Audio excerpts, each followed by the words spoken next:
Άιντε σαν για ζήνησε του ζήνιου γυαλάν της κρικέλος μελετέμι.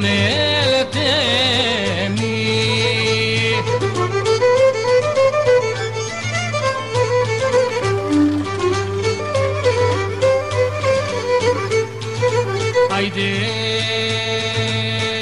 σας εθώρη καραντούλα μου γυαλάν λιώνει και σιγοτρέμει.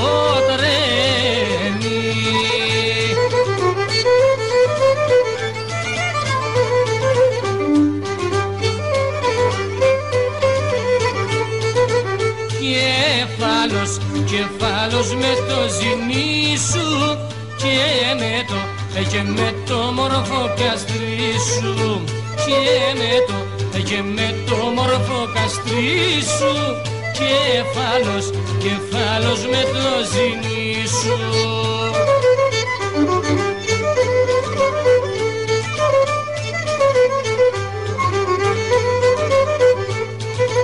Άιντε τα μορφή της γειτονιάς γυαλά της κεφάλος καμάρι.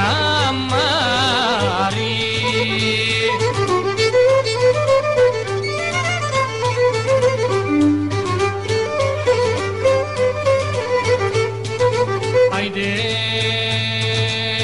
στις Βίγλας Πετροπερδίκα γυαλά του Τιμιανού θυμάρι.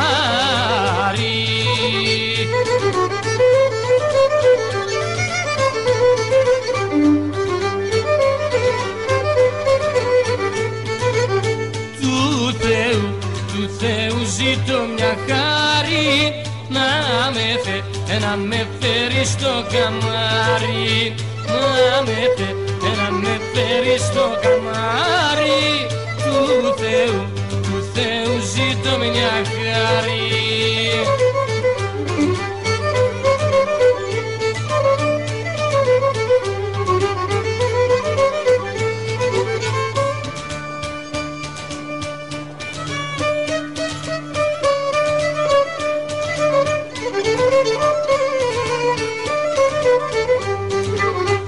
Όπως παιδεύγει ο γυαλός τις καρδιές του λιμνιώνα,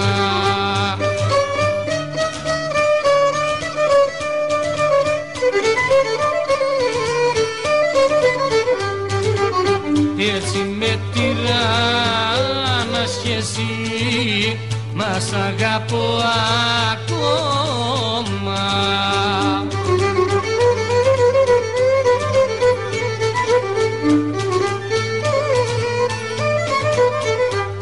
Κάμε το Παναγιά μου χάρη σου το ζητώ, την ξενιτιά να αφήσω στη Κεφάλο να έρθω.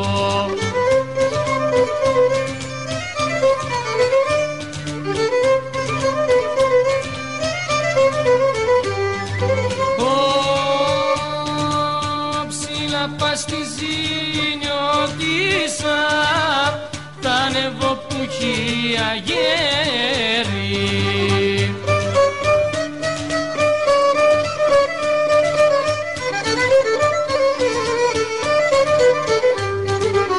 Να μη χορτενώ να φορώ της Κεφάλος τα μέρη.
Γιώργο Χριστοδούλου, θα μας πει μερικά πράγματα για το πώς δουλεύει η τράτα.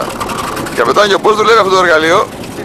Πηγαίνουμε στο σημείο που θέλουμε, είναι συγκεκριμένο το σημείο. Δεν μπορούμε να πάμε ούτε πιο δεξιά ούτε πιο αριστερά. Εκατοντάδες χρόνια τώρα. Δουλεύουμε πάντα σε μια καλάδα. Ρίχνουμε την άγκυρα.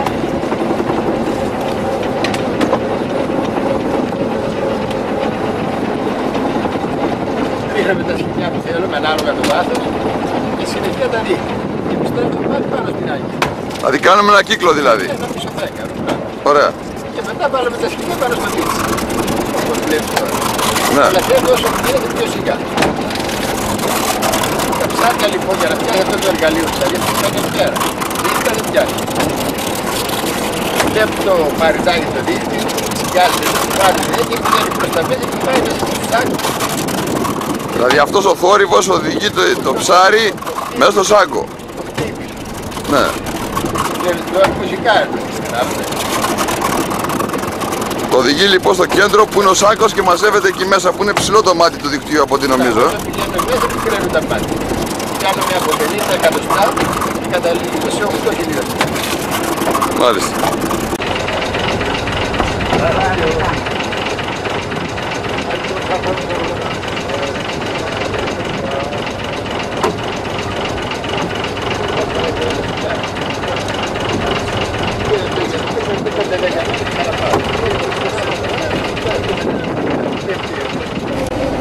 Έχουμε τον καπετάν Γιώργο εδώ πέρα να μας πει λίγα πράγματα για την τράκα. Πριν έρχεται και από την Μίσορο ή από την Τουρκία. Αυτό κόβεται κάθε Μάιο, φυτρώνει το Γενάρη και κόβεται τον Μάιο. Αυτό γίνεται κάθε χρόνο. Δεν υπάρχει εδώ από κάτω δηλαδή? Υπάρχει, αλλά είναι 40 πόντους μέσα στη γη, μέσα στο βυθό. Δεν είναι δυνατόν να κόψει τη ρίζα του. Θα βγάλουμε ένα-δύο ρίζες και θα τη χτίσει. Okay. Αυτό που μου λέτε τώρα είναι ότι η τράτα δεν κάνει ζημιά στο βυθό, έτσι? Αυτό το πράγμα, αυτό το κομμάτι και η δείξη πάνω στο πολύ και όταν πιάσουμε καρδιά ρίζα θα την δείξω.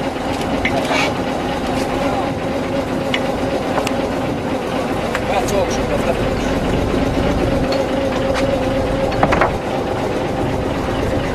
θα δεν δει λάθος.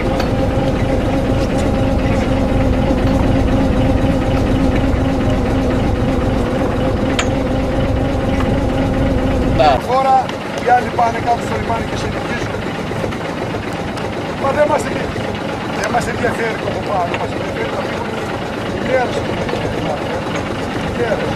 Ο Ταβίκος έφυγε. Από κάτω, εμένα από κάτω μας ενδιαφέρει, δεν μας ενδιαφέρει εδώ. Άκουσε. Ο Ταβίκος έφυγε από τον Ιταλή.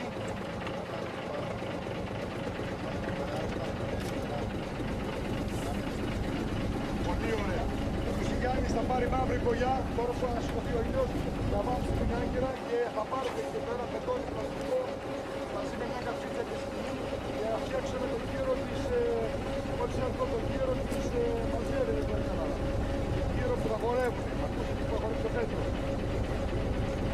Κογιά, πλαστικό. Καπετάνιο, θα μας πεις πώς δουλεύει η τράτα? Απλώνει το σκηνή και ζώνεται μια περιοχή. Θα πάτε ανάλογα το βάθος που θέλουμε να βάλουμε, 2-3 σκηνιά, μετά κοινά το καλάρι. Παράλληλα βέβαια, ξαναγυρνάμε στο ίδιο σημείο που ρίξαμε τυράκια. Κάνει ένα κύκλο δηλαδή. Ένα πίσω θέλει. Έγινε μια υδροφόρα μέχρι να μαζέψουν τα λάσπες. Όσο πιάσουμε την άγκυρα πάμε με τα σκηνιά στο τελειώνουμε. Όλα τα σημεία που δεν βρέχονται αυτά θα ρίξει κάτω στο ταρί. Όλη η ζημιά τώρα είναι αυτή που λες.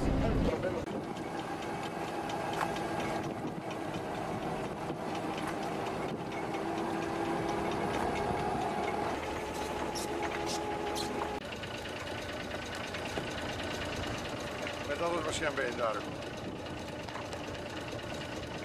Μου κάνεις παράστα, μέσα που χαράστηκα με τη λήψη. Θα τους βάλεις τη μουσική με το βιολάρι. Άσπρα καράβια, Έχω παιδιά, έχω τους άλλους Ιταλιανούς. Έχω τον Κωνσταντή. Φίλε, έχουμε τραβήξει βίντεο πως το ψάρι πιάνουμε τα πάνω. Τι θέλετε? Ευαγγέλη, έχει και ψάρια μια φορά που πιάνετε και πετάω πάνω. Σαν τι ψάρι, ας πούμε. Έτσι μεγάλο όχι, δεν μπορεί, δεν καταλαβαίνω. Μόνο οι λαμπούτσες, κυνηγοί. Μόνο οι κυνηγοί αν τρέξουν τώρα από πίσω. Έχουν τα μικρά ψαράκια. Και θα πιάσουν. Τι ύψος έχει από εδώ, από το Φελό μέχρι το Πόσο? Μολύβι? Και τώρα,